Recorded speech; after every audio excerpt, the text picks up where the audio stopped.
service begin. There you go. All right. You're on. All right, we're going to tie October Caddis Nymph today on a jig hook. So with the beads, You're good.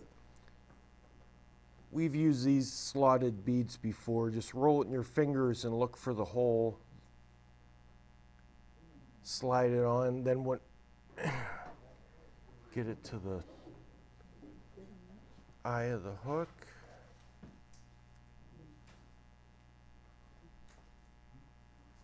There we go. You're going to start off with a thin orange thread that you want to, the smaller the hook,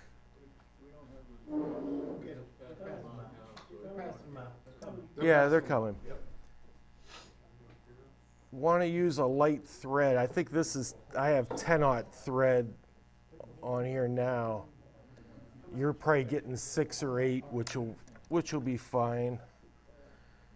But you don't want a lot of bulk when you're tying these in.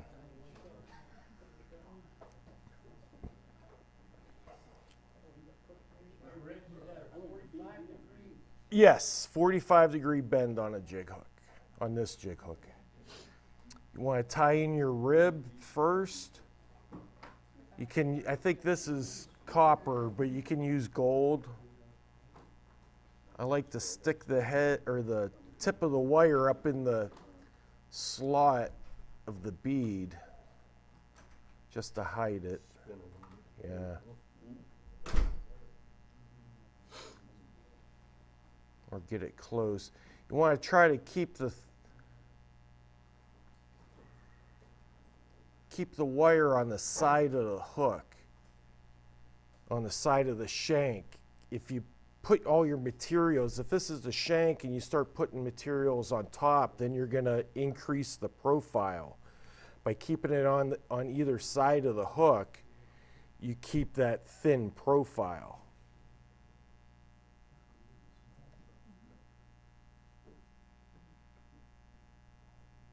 And just take thread wraps back. I go a little shy of the bend. And then material is called Sexy Floss. And it's a stretchy material, kind of like a rubber band. I believe this is amber color. And again, you don't for newer tires, I think it's easier again to put the material the whole length of the shank.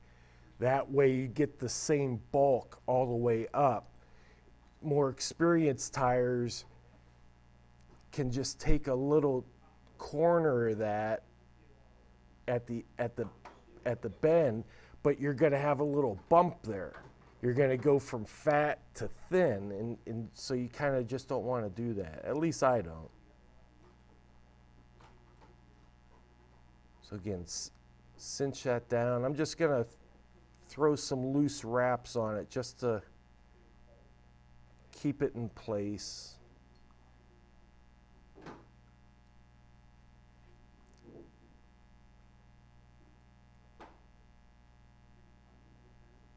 And then make my wraps go again, because I want to get the orange color on the body as best I can. I like to hold on to the hook sometimes so that it doesn't slip out of the jaws. Now that orange body there is going to show through this amber, so it's going to give that color combination. It'll make it look like fall. So you want to put some tension on it and stretch it out and just make touching wraps all the way forward. And you can see how that orange is coming through that material.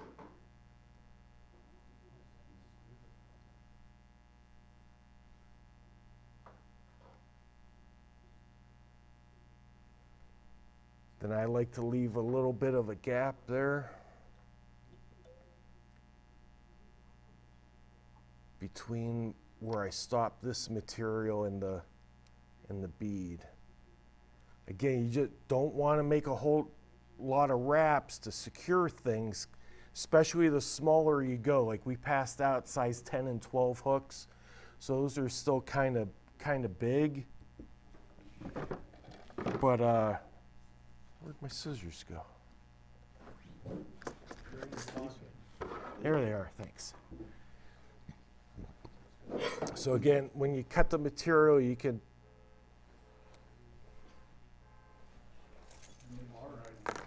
Who did it? ain't me. Especially when you go to smaller size hooks, the more you'll learn, the more thread wraps you're putting on, you're just putting bulk on. So if you can secure something with 2 wraps, secure it with 2 and not 4, because all those wraps add up. Next, we're going to put a rib on, and you want to make open spiral wraps with that. Doesn't matter how many, there's no set number. Just kind of make them even. I'll probably go 5 wraps. Is this same direction as the rubber or counter? Yeah, it's the same direction. Because you're not, it'll eventually hold it on. Sometimes when I'm tying flies like this, at this point I'd use the UV glue just to strengthen it up, but on this fly I don't. If you're doing like a spinning dubbing, you want to go counter, and it helps lock all of your fibers in when you're doing floss and stuff like that. Or Not as if you're detrimental. doing an elk hair caddis dry fly, Yeah. you traditionally want to spiral your hackle one way and the wire the opposite way. And then now we're gonna put some legs on this, just very slight amount of dubbing. And if you can see that, that's gonna come off. Most of that I'm gonna pull off. Whoop. I could hold it right above the vise there. There you go. Yep. Just a little fingerful. Yeah, just a tiny amount. I found this is the easiest way to do it, and you just want to get it on the hook. I mean, I'm not making a dubbing noodle or anything. If you want to try to make a dubbing loop, that's the best way to do it. But I think that's just a little too advanced to try. But all I'm going to do is make a couple wraps with that, and that's all I need is 2 wraps.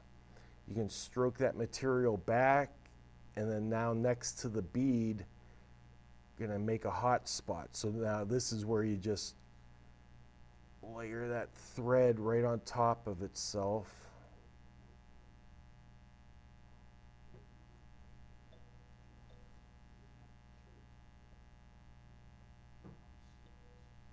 And then I throw a half hitch in, or you can whip finish it.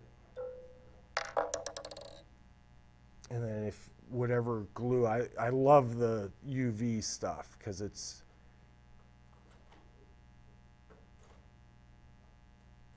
once you get it to come out, because you can be so precise with it, and it doesn't take much. Just get a little on the thread, let it soak in. Hit it with the light.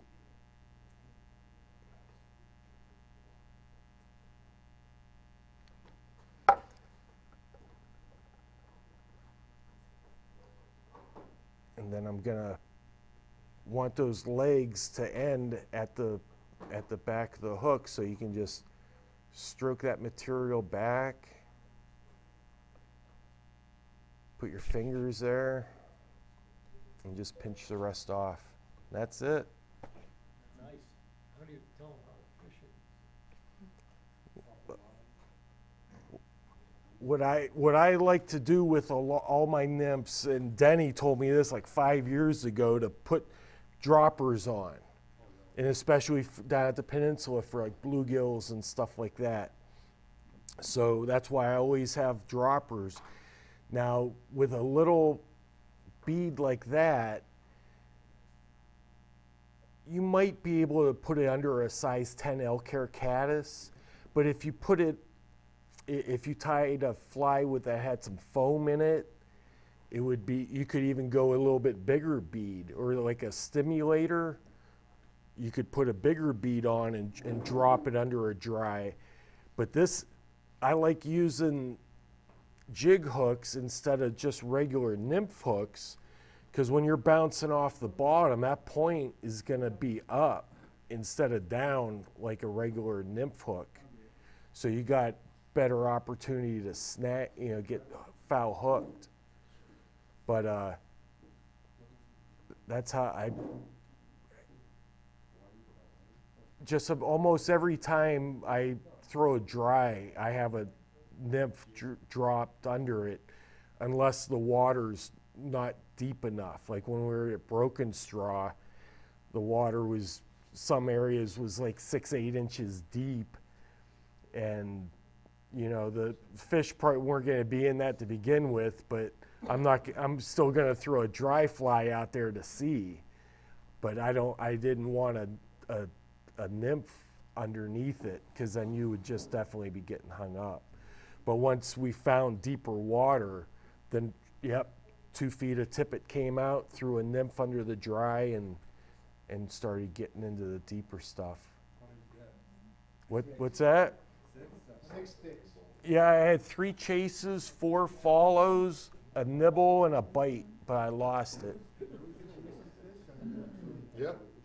Yeah, there were. I saw it, and I saw it come out. Yeah. Okay, do we have any more questions about the fly before we stop recording? Use that for panfish and trout? Anything, sure. Yes, absolutely. Oh, yeah. You do color variations? This pattern's the October caddis. So, I mean, if you're out there fishing now, like the end of September to now, and there's October caddis coming off, you'd want to use this. Right, they're this color combination. It goes from a bright orange to almost a pumpkin spice color. Exactly, Almost yeah. like a brownish orange, but it's heavy on the orange. But with this pattern that we tied, it's the same for any type of nymph.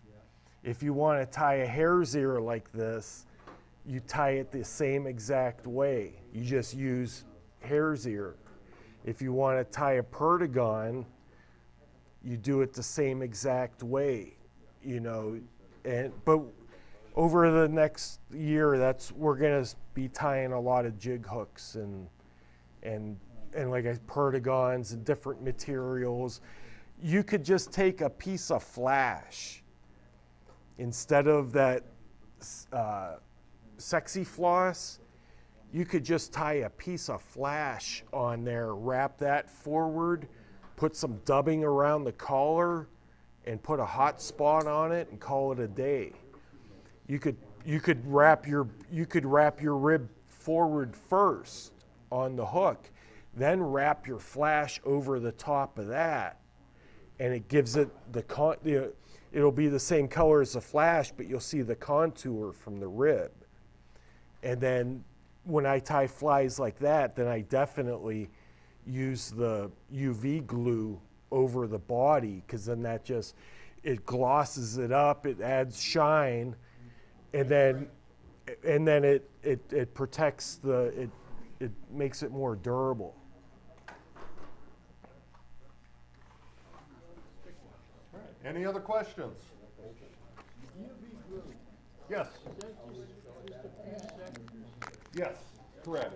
It takes about 3 to 5 seconds for the UV glue, and Yeah. you gotta go around the top, bottom side. When the UV Yes. glue hits that resin, or the light hits the resin, it hardens it almost into Oh, yeah. permanent. Yes. All right.